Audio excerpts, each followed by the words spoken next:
Praise the Lord. உங்களை சந்திப்பதில் மிகுந்த மகிழ்ச்சி அடைகிறேன். கர்த்தர் உங்களை ஆசீர்வதிப்பாராக.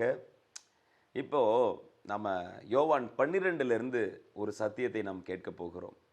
முதலாவது வசனம் இப்படியா சொல்லுகிறது: பாஸ்கா பண்டிகை வர 6 நாளைக்கு முன்னே இயேசு தம் மரணத்திலிருந்து எழும்பின லாசரு இருந்த பெத்தானியாவுக்கு வந்தார். இந்த இடத்துல சும்மா ஜஸ்ட் பெத்தானியான்னு சொல்லலாம்ல, இயேசு பெத்தானியாவுக்கு வந்தார் அப்படின்னு. இந்த இடத்துல எப்படி மென்ஷன் பண்ணியிருக்காங்க? இயேசு மரணத்திலிருந்து எழுப்பின லாசரு இருந்த பெத்தானியா.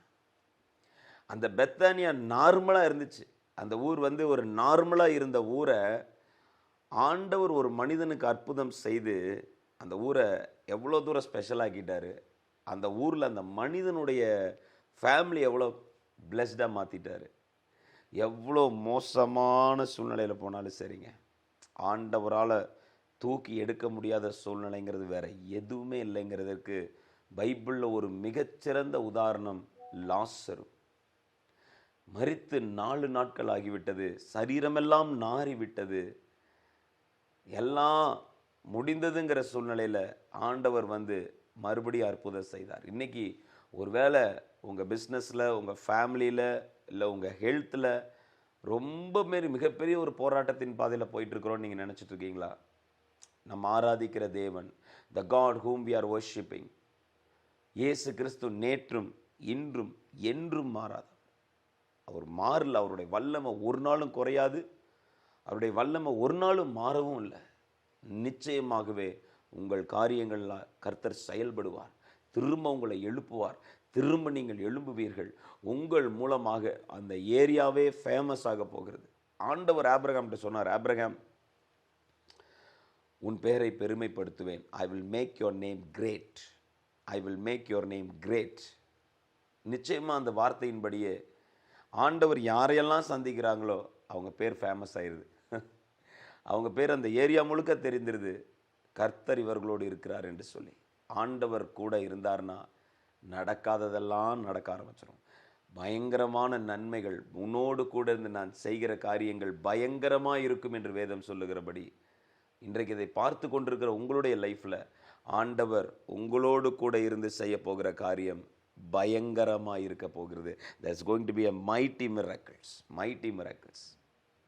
2வது வசனத்தில் பார்த்தீங்கன்னா, அங்கே அவருக்கு ராவிருந்து பண்ணினார்கள், மார்த்தாள் பணிவிடை செய்தாள் என்று இருக்கு. இங்கேயும் பாருங்களேன், மார்த்தாள் நல்ல ஒரு ஒர்க்கிங் லேடியாக இருக்காங்க இல்லை? அங்கே அநேக காரியங்களை குறித்து கவலைப்படுற நிறைய இப்படி இருக்குது, அந்த வேலை இருக்குது, இந்த வேலை இருக்குது அப்படின்னு சொல்லி நிறைய காரியங்களை குறித்து யோசித்தார்கள்.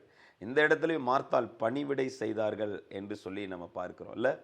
இப்படி ஆண்டவருக்காக பணிவிடை செய்வதில், ஆண்டவருடைய காரியம் செய்வதில் நம்ம எக்ஸ்ட்ரா வெகண்டாக நம்ம காணப்படணும். ஆமேன். ஆண்டவருக்கு நம்ம பணிவிடை செய்யும்போது ஆண்டவர் பயங்கரமான காரியங்களை நம்ம குடும்பத்தில் செய்வார்.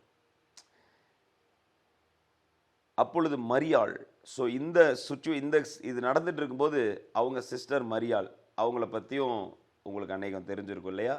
விலையேற பெற்ற தைலத்தை கொண்டு களங்கமில்லாத மரியாள் விலையேற பெற்ற களங்கமில்லாத நலதம் என்னும் தைலம்.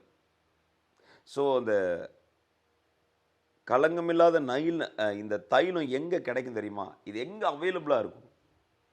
எங்கிருந்து வந்தது? ஏன் இது இவ்வளோ ரொம்ப காஸ்ட்லியாக இருக்குது? அந்த தைலம் ரொம்ப காஸ்ட்லி அந்த நாட்களில். அதை கொண்டு ஆண்டவருடைய பாதத்தில் ஊற்றுறாங்க. அவங்க உடைத்து ஆண்டவருடைய ஃபீட்டில் போடுறாங்க. அந்த இடம் ஃபுல்லாக பார்க்குறாங்க, அப்படியே ஸ்மெல் பயங்கரமாக வருது. ஒரு நறுமணம் அந்த இடம் ஃபுல்லாக அழகாக அலங்காரமாகுது. அந்த தைலத்தை உடைச்சி ஊற்றின உடனேயும் எங்கேருந்து வந்துச்சு அந்த தைலம்? கொஞ்சம் நீங்கள் யோசிச்சு பாருங்கள். ஏதாவது உங்களுக்கு ஐடியா கிடைக்குதா? இல்லை, இதில் எதுவுமே ரெஃபரன்ஸ் இருக்காது. பட் ஆனால் ஹிஸ்டாரிக்கலாக பார்த்தீங்கன்னா இந்த நலதங்கிற தைலம் வேறு எங்கேருந்தும் இல்லை, நம்முடைய இந்திய தேசத்துலேருந்து தான் போயிருக்கு. It is from our India.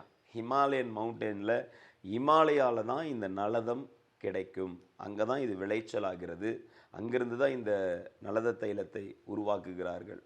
எனவே அது இங்கிருந்து ட்ராவல் பண்ணி அங்கே போய் அவர் அங்கே அதை பர்ச்சேஸ் பண்ணியிருக்கிறாங்க. அதனால தான் அதோடைய விலை ஜாஸ்தி. அதை இம்போர்ட் பண்ணி வாங்கியிருக்கிறாங்க. ஆமாம். அதனால் நம்ம இந்தியா அப்பயே வந்து பாருங்களேன், எக்ஸ்போர்ட்லாம் பண்ணியிருக்கிறாங்க, இம்போர்ட்லாம் பண்ணியிருக்காங்க, அவங்களும் வாங்கியிருக்காங்க, போயிருக்காங்க, எல்லாம் இருந்திருக்குது இல்லை. சாலமன் காலத்திலேயே சாலமன் காலத்திலே எக்ஸ்போர்ட் இம்போர்ட் பண்ணுறதெல்லாம் இந்தியாவுக்கும் இஸ்ரேலுக்கும் ஒரு பெரிய ரிலேஷன்ஷிப் வந்து அப்போ இருந்தே இருந்திருக்குது. யூதர்கள் நிறைய பேர் வந்து அப்பயே இங்கே வந்திருக்கிறாங்க, இங்கேருந்து அங்கே போயிருக்கிறாங்க. ஸோ இந்த மாதிரியான இன்ஃபேக்ட் இந்தியாவில் இருக்கிற மயில்கள் வந்து அங்கே எக்ஸ்போர்ட் பண்ணப்பட்டிருக்கிறது அப்படின்னு சொல்லியும் சொல்கிறாங்க. சாலமனுடைய அரண்மனையில் நிறைய மயில்கள் இருந்து தான் இந்தியாவுடைய மயில்கள். ஸோ அப்படியெல்லாம் சரித்திரபூர்வமாக சொல்கிறாங்க. அப்போ இந்த இடத்துல இன்னொரு விஷயம் நம்ம பார்க்கணும். என்னென்னா, அது ரொம்ப காஸ்ட்லியான ஒரு தைலம் தான். அதாவது ஒரு வருஷம் கூலி சேர்த்துனோம்னா எவ்வளோ காஸ்ட்லியாக இருக்குமோ அவ்வளோ காஸ்ட்லி அந்த தைலம். ஸோ நம்ம ஒரு வருஷம் வேலை செஞ்சு கஷ்டப்பட்டு உழைத்த ஒரு உழைப்பில் வாங்கப்பட்ட அந்த அமௌண்ட்டுக்கு ஈக்குவலாக இருக்கிற அந்த தைலத்தை கொண்டு வந்து உடைச்சு ஆண்டவருடைய பாதத்தில் ஊற்றுறாங்க. இது அந்த யூதாஸ் காரியத் பார்க்குறாரு. யூதாஸ் காரியத் பார்த்துட்டு சில காரியங்கள் அந்த சொல்கிறாரு, இது வந்து ஏழைங்களுக்கு கொடுக்கலாமே அப்படி இப்படின்னு. அவரோட இன்டென்ஷன் என்னென்னா, இந்த அமௌண்ட்டும் நம்மக்கிட்ட வந்திருக்கணும். அதுதான் இது நம்ம அமௌண்ட், இது நம்ம பைக்குள்ளே வந்திருக்கணும். அது அங்கே போயிடுச்சு, என்கிட்ட தான் கொண்டு வந்து கொடுக்குறாங்க. பட் ஆனால் அது அங்கே டைரெக்டாக அங்கே ஆண்டவருக்கு போயிடுச்சு. அதுதான் அவருடைய வருத்தம். இங்கேருந்து தான் நான் ஏதாவது செலவு பண்ணியிருப்பேன் அப்படின்ட்டு.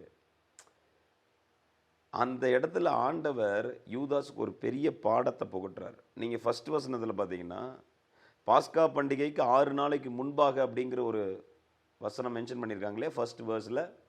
ஏன் அந்த 6 நாள், அந்த 6 நாள் முடிஞ்சு தான் எருசலேமுக்கு போகிறாரு, சிலுவையில் அறையப்படுகிறார் இயேசு. அது அப்படின்னா இன்னொரு 2-3 நாளில் 2 நாளில் போய் யூதாஸ் காரியத் காட்டி கொடுக்க போகிறார் ஆண்டவரை.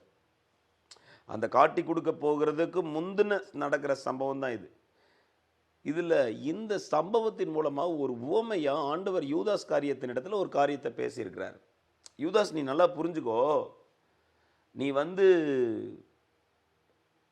மணி மைண்டடாக இருக்கிற, ஆனால் இங்கே பாரு என் பிள்ளைங்க எப்படி இருக்கிறாங்க, விலையேற பெற்றதை உடைத்து கொண்டு வந்து என்னுடைய பாதத்தில் ஊற்றுகிறார்கள். யூ ஷுட் அண்டர்ஸ்டாண்ட், உங்க கூட யார் இருக்காங்கிறது நீ கொஞ்சம் தெரிஞ்சுக்கணும். பணத்துக்கு அப்பாற்பட்டவர், காசுக்கு அப்பாற்பட்டவர். இன்னைக்கு நிறைய பேர் பணத்துக்காக ஆண்டவரை இன்னும் பணத்துக்காக நம்ம ஆண்டவரை தேடக்கூடாது. He is God, he is a mighty king. Amen. அவர் ஆராதனைக்கு பாத்திரர், அவர் மட்டுமே ஆராதிக்கக்கூடியவர், அவரை மாத்திரமே நம்ம ஆராதிக்க வேண்டும். எதை வேணாலும் உடைச்சு அவருடைய பாதத்தில் ஊற்றலாம். We have to surrender ourselves completely to God. அதை வந்து அந்த இடத்துல சொல்கிறாரு. இப்போ நீ இன்டைரக்டாக சொல்கிறாரு, புரிஞ்சுக்கோ, நீ இன்னும் அந்த மைண்டடாகவே இருக்காத, கொஞ்சம் அதுலேருந்து வெளியே வாங்கிறது அந்த இடத்துலே சொல்கிறாரு. ஆனால் யூதாஸ் காரியத்தை என்ன செய்கிறாரு, அதை கண்டுகொள்ளவில்லை.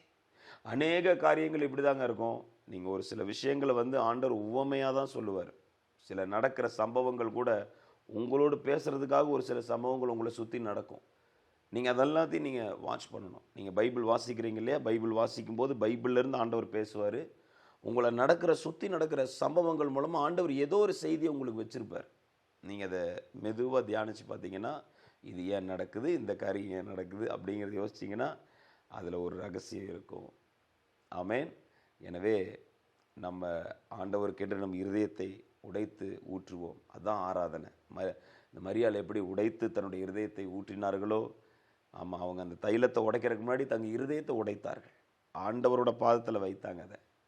அதனால் அது ஸ்மெல் அப்படியே எல்லாரும் சுவாசம் பண்ணுகிற அளவுக்கு எல்லாரும் அந்த சுகந்த வாசனை உணர்ந்து மகிழத்தக்கதாக, ஒரு ப்ளசண்ட்டாக இருக்கத்தக்கதாக அது எல்லா இடம் ஃபுல்லாக நிரம்பிச்சு. அதே போல் தான் நம்ம ஆண்டவருக்குன்னு நம்ம சாட்சியாக நிற்கும்போது அந்த வாசனை எங்கும், கிறிஸ்துவின் வாசனை எங்கும் பரவட்டும், கிறிஸ்துவனுடைய மகிமை உங்களுக்குள்ளேருந்து வெளியே வரட்டும், கிறிஸ்துவனுடைய அற்புதங்கள் அடையாளங்கள் நீங்கள் செல்லுகிற இடத்தெல்லாம் அவர் செய்வார், உங்களுக்குள்ளேருந்து வெளிப்படட்டும். Hallelujah. Let the glory of God உங்கள் மேலே இருப்பதாக. ஏசாயா 60 அதிகாரத்தில் சொன்னது போல், எழும்பி பிரகாசி, கர்த்தருடைய மகிமை, கர்த்தருடைய ஒளி உன்மேல் வந்தது, அவருடைய மகிமை உங்கள் மேலே காணப்படும். Let the glory of God, let the glory of God in this last days, இந்த கடைசி நாட்களில் கர்த்தருடைய மகிமை உங்கள் மேல் காணப்படுவதாக. கர்த்தரை மாத்திரம் நோக்கி பாருங்கள், உங்களை பிரகாசிக்க பண்ணுவார். உங்கள் வாழ்க்கை மகிமையாக இருக்கும், உங்கள் வாழ்க்கை பிரகாசமாக இருக்கும்.